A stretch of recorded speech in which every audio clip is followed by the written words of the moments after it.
What's going on, guys? It's Jake here, and in this video I'll be going over some stocks that I think are some of the best stocks for beginners in the stock market. And there are honestly a ton of good stocks out there, a ton of bad stocks out there, a ton of okay stocks out there, but there's just a small group of them that I think are pretty decent for beginner investors, because it seems like a lot of beginner investors go from trying to invest in a lot of small market cap stocks, so companies that aren't worth a whole lot, and maybe even unprofitable companies, as well as probably penny stocks and stocks that are low in price, maybe because their portfolio is not very high in value, or maybe because I don't know, they were watching Ricky Huertas or something like that, and then they usually come to my channel and look for stocks that are a little bit of better picks than just kind of crappy low market cap penny stocks. But other than that, getting into the video, and also if you're new to my channel, I talk about the stock market, investing, things like that, so it's just that kind of stuff. Definitely consider subscribing if you're not yet subscribed. But and now, anyways, getting into it. So the first stock that I like a lot, and I think is pretty good for beginner investors, is Berkshire. So Berkshire Hathaway, run by Warren Buffett, a stock that has very, very consistently beaten the S&P 500. So basically, they've been having a really, really good history of consistently beating the entire market as a whole, and that's something that most investors struggle to do so. But Berkshire Hathaway has been doing that for some time now.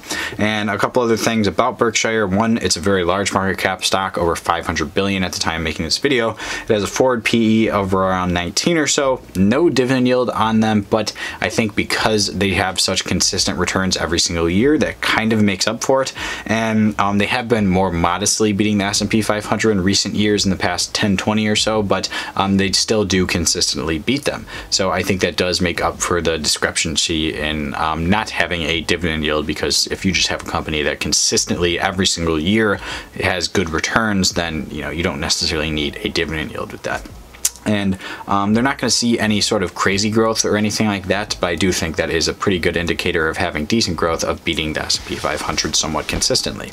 But anyways, moving on to the next stock, coming in at, actually this isn't in any particular order or anything, but next stock, number 2, is Apple. So I think this again is a somewhat obvious buy here, and a somewhat obvious pick regardless of what investor you are. Apple almost has $1 trillion market cap. They hit that $1 trillion mark not too long ago. They have a forward PE of around 16 and a 1.456 dividend yield. So if there's just really any company, regardless of what time period we're in, or if it's in the next 5, 10, 20, 50, 60 years or so, if you're able to sell a product like Apple has with the iPhone so consistently and do it so well, and just by far be one of the biggest, best known brands in the world, I think you deserve to be on this list. And yes, I'm sure there are other good brands out there, maybe more well-known ones, like perhaps Disney, you could say, or maybe perhaps other ones out there, Nike or something like that. Sure, I definitely agree there are some good brands out there, but Apple's definitely in the top as well, and they have consistently been able to give out pretty good profits, pretty good numbers for the past few years or so. And just overall, I think this is an easy one to be on the list. It's a stock that I own at the biggest holding in my Robinhood portfolio, and one I really like a lot. And also they have not a super high dividend yield, only about 1.5% or so when I'm making this video right now, but they have an enormous amount of room to actually increase this, and I really do think they're going to continue to do so. After that, this one's a little bit more general. The next two are going to be a little bit more general, but I think it would be smart to have just some sort of big bank stock in your portfolio. So you're going to have a financial stock with Berkshire Hathaway, but I think in this part, we're going to focus more on having some sort of just some of the big banks, big three: Bank of America, Wells Fargo and Co., and JP Morgan. So with these three companies, they're very, very large. They're not going to get bought out by one of another or something like that. If anything, they're going to be buying out smaller competition, and these banks honestly are just so huge and make so much money that it would be nearly impossible for any smaller banks to take them out. So just in general, these banks do pretty well. These three I said. I don't think it necessarily matters a whole lot which one you pick. I personally invest in Bank of America out of these three, but I don't think it's actually that huge of a discrepancy regardless of which one you invest in. Some of out of these three have pros, cons, whatever. I don't think it's necessarily a big deal, but I do think it's important to have a big bank in there. regardless of which one it is. And there are some smaller ones out there that are able to consistently put out good profits and good numbers and things like that, but out of these three, I like all three of them.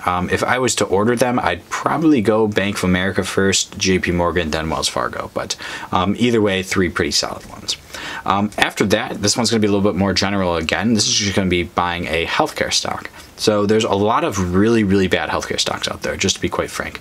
I see a ton of people out there investing in really, really bad healthcare companies because they're like usually super small market cap ones that maybe aren't even making any money yet or profitable at all, and ones that, you know, might have some potential upside if a drug they have gets FDA approved or something of that nature, or if one of their drugs get past clinical trials or something like that. And I think that is a really, really bad and speculative way to invest. So rather than investing in companies like that, I think it's a little bit better to invest in larger companies that have been consistently giving out profits from drugs or certain items or manufacturing parts, stuff like that, that are already on the market.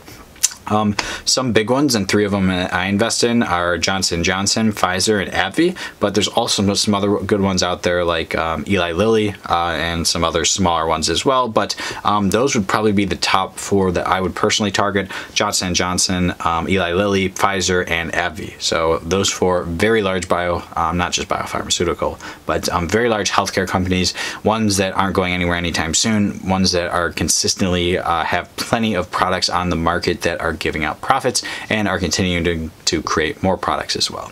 And there's a lot of other ones similar to those. Those are just four of them, but there are a lot of really crappy ones as well. And typically, if you're seeing stocks that have some sort of upcoming FDA approval or clinical trial or something like that that they're waiting for approval of, those are probably ones that are very, very speculative in nature that perhaps might offer some pretty good returns if they do hit a home run on a drug or something like that, but also could just end up, you know, going 3 strikeouts every single inning if they do not get that sort of approval. So you definitely have to be pretty cautious there.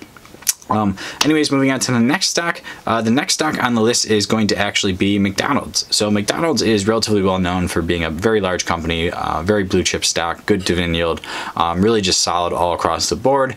And McDonald's, like I was saying with Apple, that's one of those companies that's up there for being one of the best well-known brands in the entire world. One that's consistently done well, and they actually have a very nice dividend yield, almost 2.5% at the time of making this video.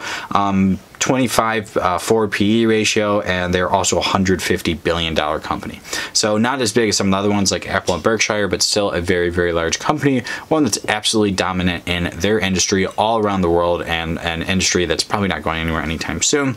I mean, I guess I know this is a common critique of McDonald's, is that, you know, fast food is, you know, kind of, you know, people are realizing it's not that good for you, which is definitely true, but it's not that hard to make healthy fast food. At least I don't think it is. But anyways, moving on to the next stock. Next stock's going to be Amazon.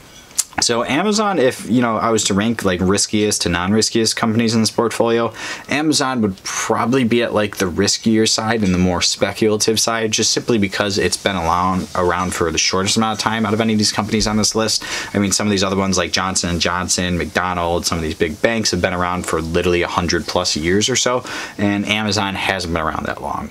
But Amazon has, you know, this is one that's going to have a higher PE ratio. Their PE ratio at the time of making this video is around 60 or so. They have no dividend yield, but they're almost a $1 trillion company at the time of making this video.